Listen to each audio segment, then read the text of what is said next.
नमस्कार जय Jagannath welcome to J Rout's kitchen.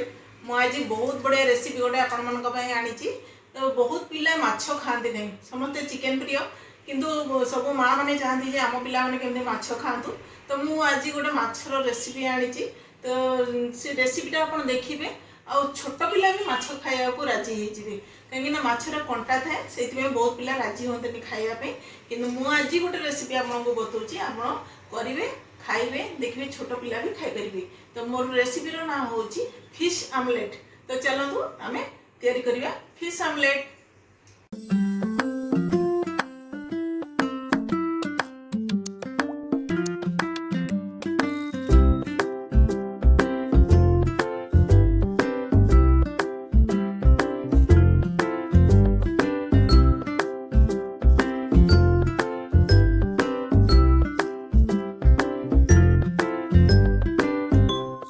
बनवाई कौन कौन इनग्रेडिएंट्स दरकार मुझे आपको देखा। फास्ट आम नहीं पियाज हलदी टिके गोलमरीच टिके चाट मसला टिके गोटा जीरा नहीं मु कंचा लंका अदा रसुण आ गोटे टमाटो देखु मुझे माछ नहीं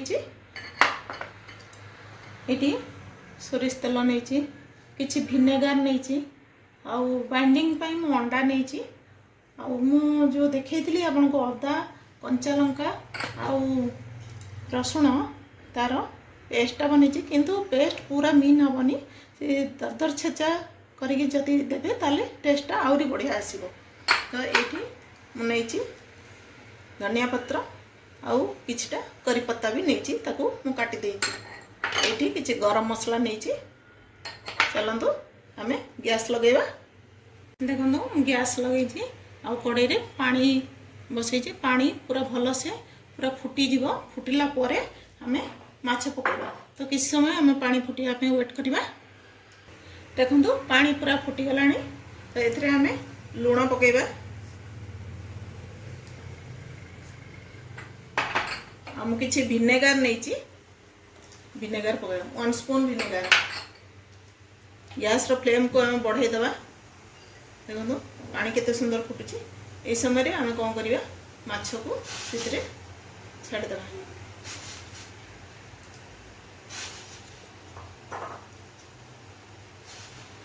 माछ भल से फुटीगला तापरे आम ताकू ठंडा करवा। देखो केते सुंदर पानी रे माछ भी फुटुची से माछ भी बॉयल हो गलानी। तो एमती आम जस्ट टिके पलटे देवा तापरे आम बाउल को काढ़ीदेवा माछ सब बाउल को काढ़ीदेवा। बाउल को काढ़ी देकी ताको कौन करवा आम ठंडा करदेवा। देखु माछ मु काढ़ी देइछि गरम अच्छी माछ बर्तमान ताको मु ठंडा करी ठंडा करी ता देहरु सबु जाक कंटा मु काढ़ी देबी। देखो केते सुंदर मु कंटा बाछि देइछि माछ ठंडा हला परे सब कंटा सब बाछि देइछि। एटी जो ब्लैक देखा जाउछि एटा होछि माछर स्किनटा एटा केबे भी फिंगिबेनी पिला माने खाइले निजे भी खाइले आखिर पावर एथरे बढ़े से मु फिंगिनी। तो एथरे मु ऐड करबी लुण स्वाद अनुसार आपन लुण देबे।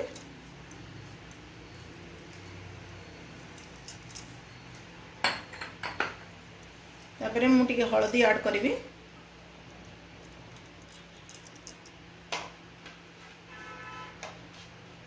टिके चाट मसला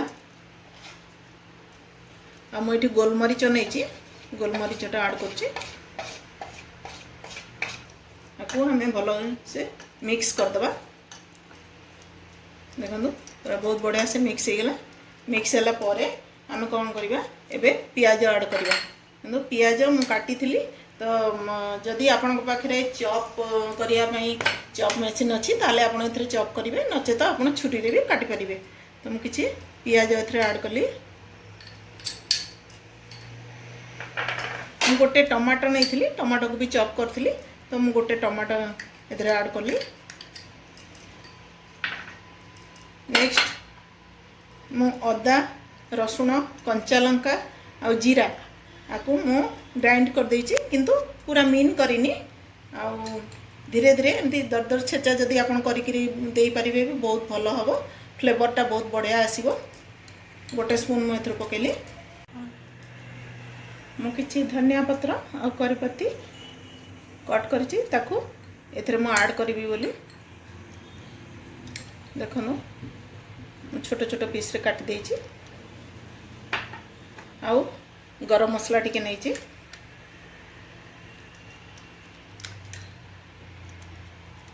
एबे आमे भल कि मिक्स करदबा। तो देखो मुझे बढ़िया से पूरा मिक्स करदेली। तो एबे मु नेबी अंडा नेबी जोटा कि बाइंडिंग पई हमर निहाती दरकार। तो मु 2टा अंडा नहीं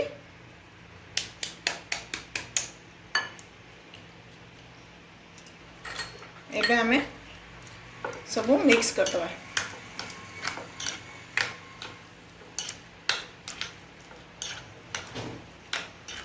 देखो कितने सुंदर है। देखो मुझे काश्मीरी चिली नहीं जोटा कि आखि को अट्रैक्टिव लगे आ पिला भी खावाई भी बहुत खुशी हो सबको मिक्स करदेली। देखो मु पूरा मिक्स कर देछि ताको केते बढ़िया देखा जाउछि कलरफुल देखा जाउछि। तो एबे आमे जिबा गैस ऑन करिबा। हमें गैस ऑन करके गैस रे पैन बसेले पैन भी गरम हो गलानी। तो एबे आमे तेल किछि ऐड करिया गोटे स्पून तेल ऐड कला परे आमे ताको चारि साइड को स्प्रेड कर दबा।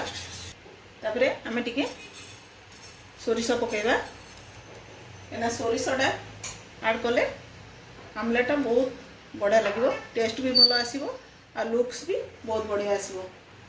टिके जीरा और टिके सोरिष ऐड करछि। जीरा सोरिष फुटिबा आरंभ हलानी। तो एबे आमे कोन करिबा आमलेट बनेबा। तो आमे जो बैटरटा करथिले ताकू आमे गैस रो फ्लेम टाको सिम कर दबा कहीं ना सोरिष बहुत जोर फुटिबो। तो आमे ताकू पैन रे देई एमती आपण स्प्रेड कर देबे। आपण चाहे एति छोट छोट भी करि परिबे नचे तो बड़ भी करि परिबे। देखो कितने बढ़िया गलानी। एबे आमे ताकू पलटे दबा। कितने सुंदर रेड रेड होती दी साइड को एमती आमे रेड करी भाजी दबा। देखो कितने सुंदर होती आमर आमलेट बहुत बढ़िया होती एमती सब रेड रेड करी आपण ताकू सेकिबे। तो एबे आमे प्लेट को काढी दबा।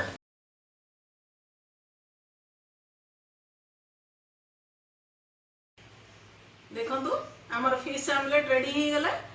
केते सुंदर देखा जाउची देखो कलरफुल भी देखा जाउची। एटा घरे निजे बनै कि खातु पिला मानन को भी दियंतु। मो झियो भी फिश खाएनी तेणु मु आज ताकू खुएबी कहना से कंटा पे केबे भी राजी होएनी खाया पे। किंतु जेतेले मो ए डिश तयारी कली तो सेतेले मो झियो आज कहिची जे मो खाइबी बोली समस्ते खातु। आपन को जदि भल लागिवो ताले मो चैनल को लाइक करिवे सब्सक्राइब करिवे। जय जगन्नाथ।